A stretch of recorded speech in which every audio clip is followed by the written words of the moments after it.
and ISO 9001-2008 certified mobile repairing training center, Telecom IMOX.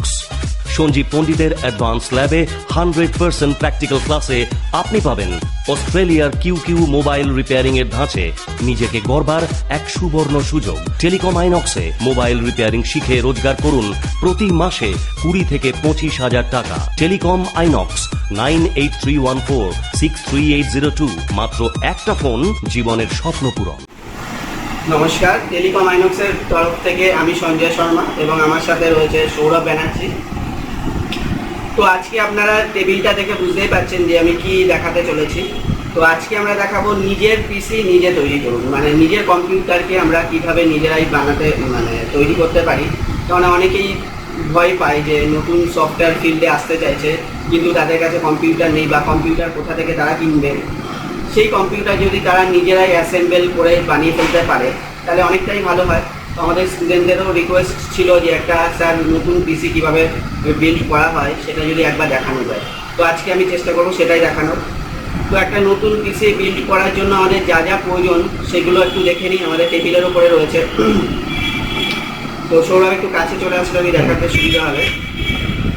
তো এটা হচ্ছে প্রসেসর। তো এখানে আমাদের যেই প্রসেসরটা ইউজ করছি সেটা হচ্ছে i3 10th জেনারেশনের প্রসেসর।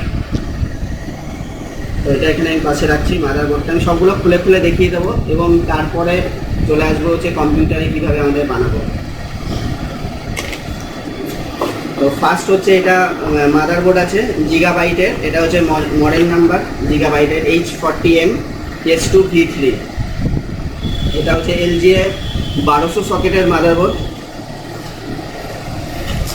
তো মাদারবোর্ডের ভেতরে কি কি আছে যদি আমরা দেখি, এখানে খুললেই প্রথমে দেখতে পাচ্ছি এখানে একটা না দুটো আছে, দুটো SATA কেবিল আছে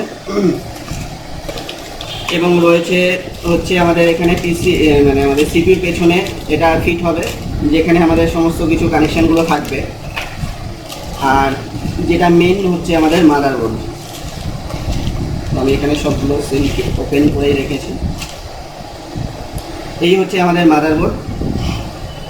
এটার প্রচুর ভালো ফিচার আছে, যেমন এখানে আমরা SSD কার্ড লাগাতে পারবো। এখন যেটা নতুন বেরিয়েছে SSD, এখানে SSD কার্ড ফিটিং করতে পারবো। এখানে গ্রাফিক্স কার্ড, এখানে র্যাম, মোটামুটি এগুলো বোঝাই যাচ্ছে। আর এখানে আমাদের যেটা রয়েছে 4টে USB 2.0 আছে, আর দুটো আমরা এখানে ব্লু কালারে দেখতে পাচ্ছি, এটা 3.2 USB। তো এখানে খুব ফাস্ট কাজ করবে আমাদের ডাটা ট্রান্সফার। আর এখানে আছে VGA পড। তো এই হচ্ছে মাদারবোর্ডের মধ্যে রয়েছে আমাদের সমস্ত ইয়েগুলো। তো এবার চলে আসছি আমরা প্রসেসরটাও একবার দেখে নিই, প্রসেসরের ভেতরে কী কী থাকে।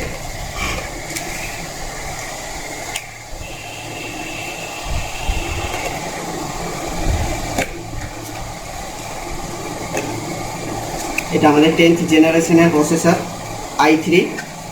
তো i3 10th জেনারেশনের কিন্তু অনেক রকমের প্রসেসর আছে। আমাদের এই যেটা প্রসেসর এটা হচ্ছে 10th জেনারেশনের, এটা একটু দেখে নিতে হবে নাম্বারটা, ঠিক আছে, i3 10105।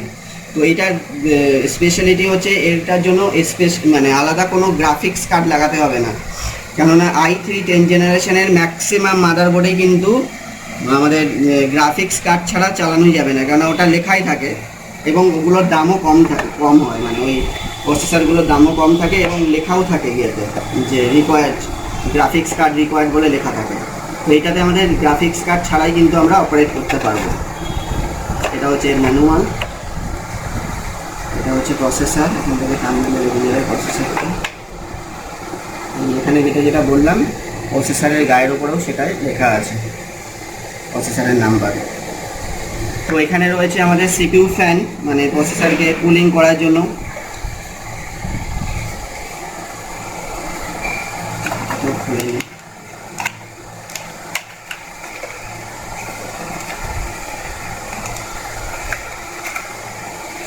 এটা হচ্ছে প্রসেসরের কুলিং ফ্যান, প্রসেসরের উপরে ফিটিং হবে।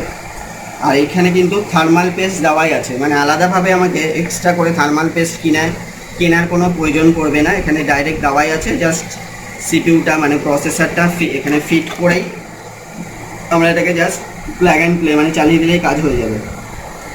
আর এটা হচ্ছে ফ্যানের যেই তারটা, এগুলো আমি পরে দেখাবো যে কোথায় কোনটা ফিটিং হচ্ছে। এখন দেখাচ্ছি শুধু কী কী লাগছে একটা পিসি বিল্ড করার জন্য।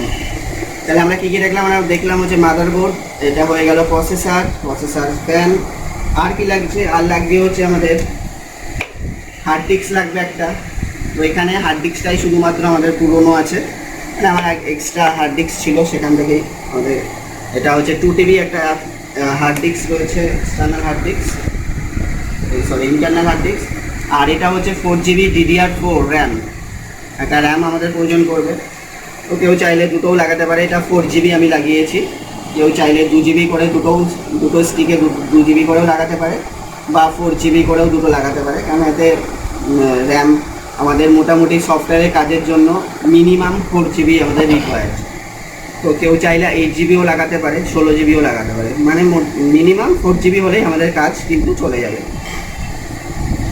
কেননা ভালো কাজ করতে গেলে আমাদের র্যামটা কিন্তু একটু ভালো রাখতে হবে, কেননা আমরা যখন UFI বা ইজি জেটাক এই সমস্ত বক্সে যখন কাজ করব, এই আমাদের কাছে UFI বক্সও কিন্তু চলে এসছে। অনেকেই জিজ্ঞাসা করছিল যে স্যার কবে আমাদের EMMC কাজ শুরু হবে। আমাদের কিন্তু EMMCর কাজও শুরু হয়ে গেছে অলরেডি, UFI বক্সও আমাদের হাতে চলে এসছে। UFI বক্সও এসে গেছে, নতুন পিসি চলে এসছে। কেননা একটা তো রয়েছেই আমাদের কম্পিউটার CPU, আর একটা দরকার ছেলেদের প্র্যাকটিসের জন্য। তো অনেকদিন ধরেই ভাবছিলাম একটা নতুন পিসি বিল্ড করার প্রয়োজন। তো কালকেই আমরা সব মার্কেট থেকে নিয়ে চলে এসেছি। তো দেখতেই পাচ্ছেন এখন সব কিছু এখানে রয়েছে টেবিলের উপরে।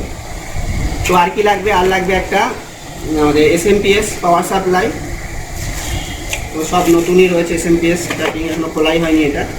আর লাগবে একটা ক্যাবিনেট, যার মধ্যে আমরা এটা ফিটিং করবো। এটা যার যেরকম ক্যাবিনেট পছন্দ সেই অনুযায়ী আনলেই হবে। তো এখানে আমরা একটা নর্মাল ক্যাবিনেট আমরা রয়েছে এখানে।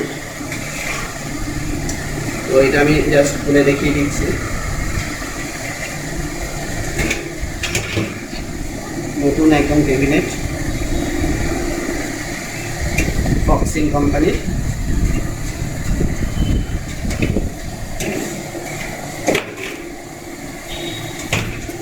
এখানে সমস্ত ওয়্যারগুলো আছে, যেখানে আমাদের পাওয়ার থেকে শুরু করে অডিও, USB সমস্ত কিছু এখানে কানেকশান হবে। তো এগুলো সব করা হবে।